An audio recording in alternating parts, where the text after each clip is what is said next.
السلام عليكم ورحمة الله وبركاته. ازيكم حبايبي؟ عاملين ايه؟ يا رب تكونوا بخير. معكم فيديو جديد على قناة يوميات هوبة. ما تنسونيش في اللايك والاشتراك عشان يوصلكم كل جديد. النهارده زي ما انتم شايفين كده هنعمل مع بعض البانيه باسهل طريقة، من غير بيض ولا اي حاجة. هنعمله مع بعض وهنشوف. نسمي بالله ونشوف مع بعض. معانا اي كمية بانيه، مش هحط لكم مثلا بربع ولا بنص ولا كده، اي كمية بانيه عندكم، او لو مثلا جايبين فراخ وما بتاكلوش صدور تقطعوها وتعملوها. هنتبلوها بايه؟ نغسلوها الاول كويس جدا بميه ودقيق وليمون، بميه ودقيق وليمون. تغسليها كويس وتنقعيها لمده 5 دقايق كده وتطلعيها، وبعد كده تصفيها كويس وتروحي جايه حاطه عليها ميه بصل وشعره بسيطه من الفلفل الاسمر زي ما انتم شايفين، وحبه ملح اهو زي ما انتم شايفين كده. اهو زي ما انتم شايفين حطينا عليها ايه؟ ميه بصل، حطينا عليها ميه بصل وشعره بسيطه من الفلفل الاسمر وحبه ملح. عندك بابريكا حطي، عندك ايه، بس احنا بنعمل حاجات بسيطه في كل بيت. ميه بصل، ما بحطش طماطم، عصير طماطم ما بحطش، دي مش لحمه، مش لحمه هتشويها، ده بانيه. حطينا فلفل اسمر وملح وميه البصل، وهنتبلوها كده زي ما انتم شايفين اهو. هنمشي مع بعض خطوه خطوه اهو زي ما انتم شايفين كده. ده اسهل طريقه بانيه وهيطلع مقرمش اكن بالظبط جايباه من كنتاكي زي ما انتم شايفين كده. اهو ادي المرحله دي كده ايه.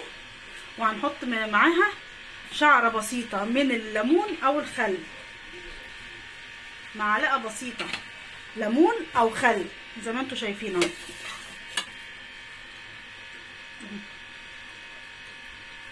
بس زي ما انتم شايفين كده اهو، كده تمام، كده تمام. نيجي المرحله هنا، ده معانا كوبايه دقيق، كوبايه دقيق. طبعا في كل واحد مثلا في البيت عنده بيجي يعمل بانيه، الحاجه الوحيده اللي بتقف قصاده مفيش بقسماط. او طب نعمل ايه؟ هنروحوا جايبين، ما عندكيش بقسماط ومش عارفه تنزلي، هنجيب عيش فينو، اي بواقي عيش موجوده في البيت. طبعا كلنا عندنا اولاد في المدارس وفي بيبقى مننا عيش، او بنجيبه احنا عيش فينو، عيش توست. فهنجيب العيش الفينو هنقطعوه زي ما انتم شايفين كده اهو، هنقطعوه وروحوا جايبين محمصينه في الفرن وطحنينه مع بعض، واحسن من 100 سميد. وهو ده اصلا اللي بيباع في الافران بره، السميد. بياخدوا البواقي العيش او البقسماط اللي بيبقى عندهم في الفران ويطحنوه ويبيعوه بالكيلو. هنشوف مع بعض هنعملوه ازاي دلوقتي. زي ما انتم شايفين، ما عندكيش كبه ولا عندك اي حاجه، حطيه في كيس وبايد الهون. ما عندكيش كبه ومش عارفه هتعملي ايه وتقولي انا لسه هحمص عيش واطحنه، اعمليه في كيس في ايد الهون. امسكي ايد الهون دلوقتي معايا بعد ما عملنا، حطينا ميه البصل والملح والفلفل وقلبناهم وسيبناهم شويه. جبنا هنا كوبايه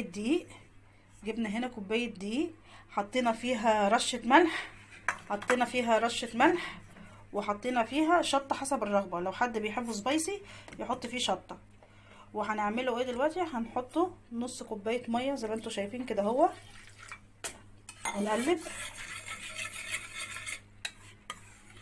نص كوبايه ميه ونقلبه كويس جدا. دلوقتي بنقلبوها كويس جدا. حطينا كوبايه ميه على كوبايه الدقيق وشعره ملح وشعره بسيطه من الفلفل الاسمر. هنروحوا واخدين كل ده بعد ما حطينا ميه البصل والملح والفلفل فيها، هنروح جايين نازلين بيه كلها كده اهو.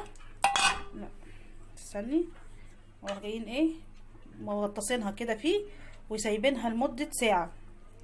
مغطسينها كده فيه وسايبينها لمده ساعه. وبعد ما نسيبوها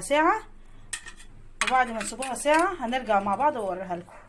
انتوا شايفين دلوقتي معايا بعد ما عملناه بالبقسماط وحطيناه في الفريزر لمده نص ساعه كده، زي ما انتوا شايفين معايا اهو. دلوقتي طالع متماسك مفيش اي حاجه اهو، اهو زي ما انتوا شايفين. وهنطلع نقلوه في الزيت مع بعض دلوقتي. اهو زي ما انتوا شايفين، طلعوه من الفريزر على طول، لازم يتقلب. ما تكتريش في الكميه في الطاسه عشان خاطر ما تتحرقش، خليها تاخد راحتها كده. بعد ما نحمروه نرجع مع بعض. بعد ما قليناه مع بعض، سامعين القرمشه؟ سامعين؟ شايفين؟ ولا القشره وقعت ولا اي حاجه ازاي اهو، شايفين؟ ولا عملناه ببيض ولا باي حاجه اهو، ولا عملناه ببيض ولا باي حاجه زي ما انتوا شفتوا اهو. ولو عجبكم الفيديو متنسوناش في اللايك والاشتراك عشان يوصلكم كل جديد. والسلام عليكم.